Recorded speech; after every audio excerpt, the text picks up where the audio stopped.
Hello student, आज हम पढ़ेंगे चैप्टर नंबर 3 में व्हीटस्टोन सेतु और उसका सिद्धांत आपको लिखना है और सिद्ध करना है। तो सबसे पहले हम बात करते हैं कि व्हीटस्टोन सेतु है क्या। तो व्हीटस्टोन सेतु जो है, इसमें 4 प्रतिरोधकों की एक ऐसी व्यवस्था होती है जिसकी सहायता से हम चालक का प्रतिरोध ज्ञात कर सकते हैं। और इसे जो है सन 1842 में इंग्लैंड के प्रोफेसर व्हीटस्टोन ने बनाया था। तो इन्हीं के नाम पर इसका नाम पड़ गया है व्हीटस्टोन सेतु। अब इसका सिद्धांत क्या है। तो इसमें 4 प्रतिरोधकों P, Q, R और S 4 प्रतिरोध आपको लेना है और उसको चतुर्भुज की 4 भुजाओं के बीच में जोड़ देना है। अब हम जानते हैं चतुर्भुज में 2 विकर्ण होते हैं, तो इसके एक विकर्ण में आपको धारामापी और दूसरे विकर्ण में विद्युत स्रोत जोड़कर प्रतिरोधों के मान को आपको इस प्रकार से संतुलित करना है कि धारामापी में कोई भी विक्षेप ना हो। तो ये जो स्थिति होती है उसे हम कहते हैं संतुलन की स्थिति। तो सेतु जब संतुलन की स्थिति में होता है तो इसकी 2 संलग्न भुजाओं का प्रतिरोधों का जो अनुपात होता है वो शेष भुजाओं के प्रतिरोधों के अनुपात के बराबर होता है। यही व्हीटस्टोन सेतु का सिद्धांत है। तो डायग्राम आप देखें, डायग्राम में ये P, Q, R और S हमने 4 प्रतिरोध लिए हैं। यहाँ पर एक विकर्ण BD के बीच में हमने यहाँ पर एक धारामापी G और दूसरा विकर्ण जो है AC, इसको हमने अलग से बनाया है और इसमें हमने विद्युत स्रोत E लगाया है। 2 कुंजियाँ भी लगाई हैं, K1 यहाँ पर K2। जैसे यहाँ से धारा प्रवाहित होगी तो पॉइंट A पर जाने के बाद वो 2 भागों में बढ़ जाएगी। तो यहाँ पर I1 और I2 हो जाएगा। जब वो पॉइंट B पर जाएगी फिर वो 2 भागों में बटेगी। तो अगर इसमें IG धारा चली जाती है तो यहाँ पर आपकी क्या बचेगी, I1 माइनस IG।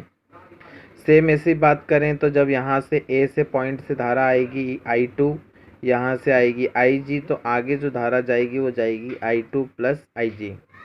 अब आपको क्या करना है, किरचॉफ के जो धारा नियम है उससे प्रवाहित होने वाली धारा, अपन यहाँ पर 2 आपके धारा लूप बन चुके हैं। तो ये बंद परिपथ में आपको किरचॉफ का नियम लगाना है और उसको सॉल्व करना है। तो जब हम फर्स्ट की बात करेंगे तो हम जानते हैं किरचॉफ का जो सेकंड नियम है, किसी भी बंद जाल में विभिन्न भागों से प्रवाहित होने वाली विद्युत धाराएं उनके संगत प्रतिरोधों का गुणनफल। तो यहाँ I1 के संगत में P आ जाएगा, IG के संगत में G आ जाएगा और I2 के संगत में R आ जाएगा। जब ये धारा आगे चलेगी, यहाँ से पॉइंट से जाएगी तो वो प्लस में, इधर भी प्लस में, और जब इधर जाएगी धारा की दिशा बदल रही, इसलिए यहाँ पर इसको माइनस में लेना है।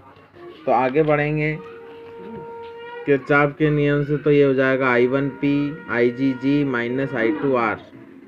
और विद्युत वाहक बल चूंकि इस परिपथ में नहीं है तो वो 0। G जो है हमने धारा मापी का प्रतिरोध लिया है। इस प्रकार यदि अपन दूसरे लूप की बात करें तो दूसरे लूप में भी I1 माइनस IG के संगत में Q आ जाएगा, I2 प्लस IG के संगत में S आ जाएगा और IG के संगत में G आ जाएगा। तो यहाँ पर भी ये दोनों में आपको माइनस चिन्ह, क्योंकि धारा की दिशा अपोजिट है, तो लगा देना है। अब जब सेतु संतुलन की अवस्था में होता है तो इसमें से बहने वाली धारा मापी में से बहने वाली धारा का मान कितना होता है, 0। तो IG इक्वल टू 0 कर देना है। तो यदि समीकरण नंबर 1 और समीकरण नंबर 2 की अपन बात करेंगे तो समीकरण नंबर, यदि इसमें हम मान रखते हैं तो I1P यहाँ पर ये 0 हो जाएगा, क्योंकि यहाँ पर IG का मान 0 रखेंगे, माइनस I2R। तो ये वाली लाइन आ जाएगी। सेम ऐसे ही आप यदि सेकेंड वाली इक्वेशन में इसमें यदि रखते हैं तो यहाँ पर इसका मान 0 आ जाएगा, इसका मान 0 आ जाएगा और इसका मान 0 आ जाएगा। तो यहाँ पर हो जाएगा I1Q minus I2S equal to 0, या I1Q बराबर से I2S। ये माइनस का इधर भेज देना प्लस का, इन दोनों समीकरण का डिवाइड कर देंगे। तो I1P के अपॉन में I1Q इक्वल टू I2R के अपॉन में I2S। तो P अपॉन में Q equal to R upon में S। मतलब कि जब हम व्हीटस्टोन सेतु के सिद्धांत की बात करते हैं तो किन्हीं भी 2 संलग्न भुजाओं के प्रतिरोधों का जो अनुपात होगा वो शेष भुजाओं के प्रतिरोधों के अनुपात के बराबर होगा। यही आपका व्हीटस्टोन सेतु का सिद्धांत है। नेक्स्ट आगे बढ़ें मीटर सेतु का वर्णन आपको निम्नांकित बिंदुओं के अंतर्गत करना है। तो मीटर सेतु जो है व्हीटस्टोन सेतु के सिद्धांत पर ही कार्य करता है। इसकी सहायता से हम किसी चालक का प्रतिरोध या उसका विशिष्ट प्रतिरोध ज्ञात कर सकते हैं। ये इसका डायग्राम है, इस प्रकार से उपकरण होता है। अधिकतर ये आपके प्रैक्टिकल में भी पूछा जाता है। तो इसमें मैग्नीन या कॉन्स्टेंटन का आपको एक तार लेना है, जो कि यहाँ अपन एसी के बीच में लगाते हैं। यहाँ पर भी इसमें 4 प्रतिरोध ही रहते हैं। यहाँ पर एक जो है एडी के बीच का अपन आर ले लेते हैं, जिसमें हम रेजिस्टेंस बॉक्स लगाते हैं। सीडी के बीच का प्रतिरोध एस, यहाँ पर जो भी आपको प्रतिरोध जिस भी तार का ज्ञात करना होगा वो यहाँ अप्लाई करेंगे। ये आपकी एक स्केल होती है जो कि 100 सेंटीमीटर की होती है, मतलब इसमें हम 1 मीटर लंबा तार प्रयुक्त करते हैं। और इसमें पॉइंट डी से यहाँ पर आपको एक धारा मापी जी जोड़ना होता है और यहाँ पर एक जोकी। तो जब जोकी को अपन ऐसे पॉइंट पे रखेंगे कि धारा मापी में बिल्कुल विक्षेप ना हो, तो एक तरफ का हम प्रतिरोध मानेंगे पी और दूसरी तरफ का मानेंगे क्यू। इस प्रकार से इसमें भी आपके 4 प्रतिरोध लग जाते हैं, पी, क्यू, आर और एस। फार्मूले से आपको इसकी वैल्यू निकालना है। तो हम मानेंगे कि सिरे ए से संतुलन बिंदु की दूरी यदि अपन L मान लेते हैं, तो उसकी जो BC की डिस्टेंस आएगी वो 100 माइनस L, क्योंकि पूरा वो 100 रहता है तो उसमें से L माइनस कर देंगे। तो P बराबर से हो जाएगा LX और Q बराबर से हो जाएगा 100 माइनस LX, जहाँ जो X आपने लिया है वो तार AC के प्रति एकांक लंबाई का जो है प्रतिरोध है। अब व्हीटस्टोन सेतु का सिद्धांत क्या है, P अपॉन में Q equal to R upon में S। तो P की वैल्यू हमने निकाली LX और Q की वैल्यू है 100 माइनस LX। तो X से X कैंसिल हो जाएगा, यहाँ से आप S की वैल्यू निकाल लेंगे।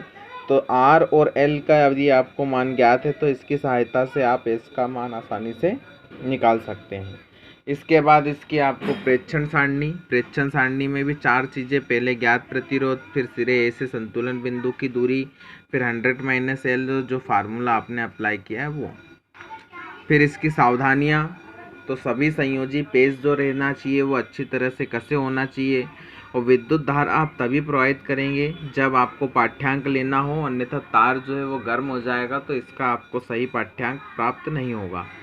तो चौकी को तार पर रगड़ कर नहीं चलाना चाहिए, क्योंकि यदि आप तार पर इसको रगड़ के चलाएंगे तो उसका जो अनुप्रस्थ परिच्छेद का जो क्षेत्रफल रहेगा वो एक समान नहीं रह पाएगा। फिर धारा मापी की सुरक्षा के लिए हम संट का प्रयोग करेंगे और तथा संतुलन बिंदु के निकट जो है वो संट आप निकाल लेंगे। संट जो है वो एक कम प्रतिरोध का तार होता है। तो ये दोनों क्वेश्चन आपको बहुत अच्छे से करना है, दोनों के दोनों IMP क्वेश्चन है।